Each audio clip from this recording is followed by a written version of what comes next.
Mesopotamia की सभ्यता को नष्ट किसने किया? सिकंदर। सिकंदर यहां से नष्ट करते हुए आया, फिर ईरान की सभ्यता को नष्ट किया, फारस को, फिर यहां पे राजा पोरस को हराया, फिर यहां पे एंट्री किया। अब भारत में एंट्री करना चाहता था कौन? सिकंदर।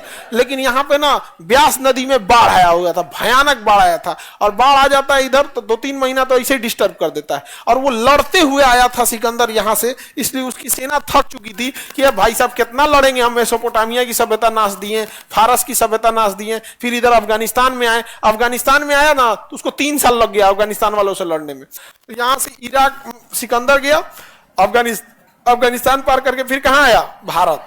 भारत में पंजाब जीत लिया, राजा पोरस को क्या कर दिया? हरा दिया। पंजाब के बाद जब इधर आ रहा था तो ब्यास नदी पार नहीं कर पाया। और यहां धनानंद था। कौन था? धनानंद। धनानंद दारू पी के सो रहा था। धनानंद दारू पी के सो रहा था। तो चाणक्य आए, कहे कि दारू छोड़िए। तो सिकंदर यहां दहलीज पे आ गया है, आप सेना लेके रेडी रहिए। तू भगा दिया उसको, लात मार के भगा दे, भाग यहां से, हमको आता है सिखाने, हमारे पास इतनी बड़ी विशाल सेना है, सिकंदर आ ही नहीं सकता है।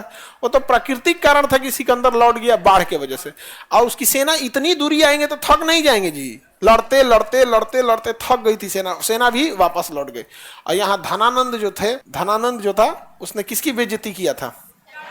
चाणक्य का। तो सिकंदर यहां से लौटा, और जब सिकंदर लौट रहा था तो यहीं पे सिकंदर की क्या हो गई? मृत्यु हो गई।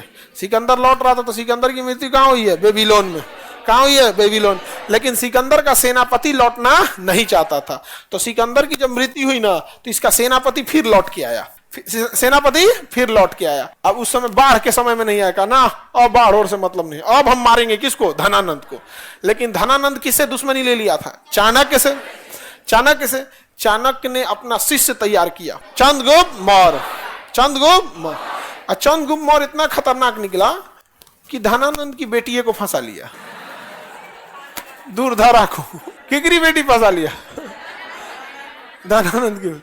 हाँ, मेहरू निशा बकलोल का दूरधरा नाम था उसका। क्या नाम था? दूरधरा।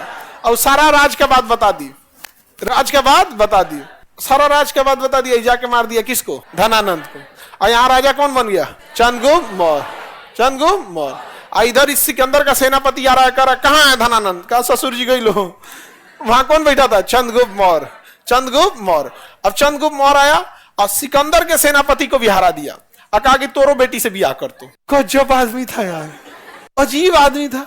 उधर उसको, उसकी बेटी को फंसाया, दूरधरा को, उधर ब्याह किया, कहा ई साम्राज्य मेरा, ये साम्राज्य मेरा। इधर सिकंदर के सेनापति से लुकस को हटाया, इसकी बेटी कार्नेलिया से ब्याह कर दिया, कहा इधर दूरधरा इधर कार्नेलिया। कहा कि पाकिस्तान जीत चुके हो और अफगानिस्तान तुम जीत ही चुके हो, ये हमको दहेज में दे दो। हो गया, दहेज में दे दो। तब बना था अखंड भारत। यही है अखंड भारत। नहीं समझ में आ गया? अखंड भारत का पहला राजा चंद्रगुप्त मौर्य। सोचिए यहाँ पे फंसा कैसे लिया सर? सिकंदर अपनी बेटी को लेके नहीं आया था सिकंदर अपनी पत्नी को लेके आता था, हेलेन। वो अपनी पत्नी को, रेक्सोना नाम था उसका। क्या नाम था? रेक्सोन। पत्नी को लेके आता था। जिस राजा को हराता था ना उससे राखी बनवाता। राखी बन, राखी बन, फंस जाई तो राखी बन उससे क्या बनवाता था? राखी बनवाता था। राजा पोरस को हराया तो पोरस से राखी बनवाया, और कहा कि देखो अब तो तुम राखी बांध दिए। क्या बांध दिए? राखी बांध दिए, तो ये तुम्हारी बहन हो गई। और सिकंदर कहता था तो हम तो जीजा हो गए। अब जीजा की रक्षा करना तुम्हारी जिम्मेदारी है, अब तुम हार चुके हो, मेरी सेना में आ जाओ, अगली लड़ाई लड़ते हैं। तो सिकंदर ऐसे लड़ता था। धना और अपने चंद्रगुप्त मौर्य का तो कंसेप्ट दूसरा था, बेटी फंसाओ, ससुर बनाओ, आगे बढ़ो उसका अपना कंसेप्ट अलग था। यही का रहने वाला था कुम्हरार का। एक कुम्हरार है ना, यही का रहने वाला था चंद्रगुप्त मौर्य। एक कोचिंग के पीछे नहर टपिएगा तो बाजार समिति आ जाएगा, बाजार समिति के पीछे रेलवे लाइन है, रेलवे लाइन टप के उस पर जाइएगा तो कुम्हरार आ जाएगा। वहीं रहता था कौन? चंद्रगुप्त मौर्य। इसी सड़किया पे टहलता था। ये सड़क उसके लिए था, राजा के चलने के लिए, इसलिए उसका नाम था राजपथ, अशोक राजपथ। क्या नाम था? अशोक राजपथ। अशोक राजा था, उसका पोता था चंद्रगुप्त मौर्य का बेटा बिंदुसार, उसका बेटा अशोक। तो चंद्रगुप्त मौर्य का पोता कौन था? अशोक। तो उसने अपने लिए सड़क बनाया था गंगा के किनारे, कहता हम चलेंगे, मरीन ड्राइव मेरा है। बाद में गंगा नदी घसक गया दूर तो मरीन ड्राइव दूर बनाना पड़ा, और उस पर अकेले चलता था अशोक राजपथ। वह पूरा उस पर चलता था। आज उस पर ई रिक्शा चलता है। सर तो बिहार के लोगों का तो पाकिस्तान वाला स्वागत करेगा सब। हाँ,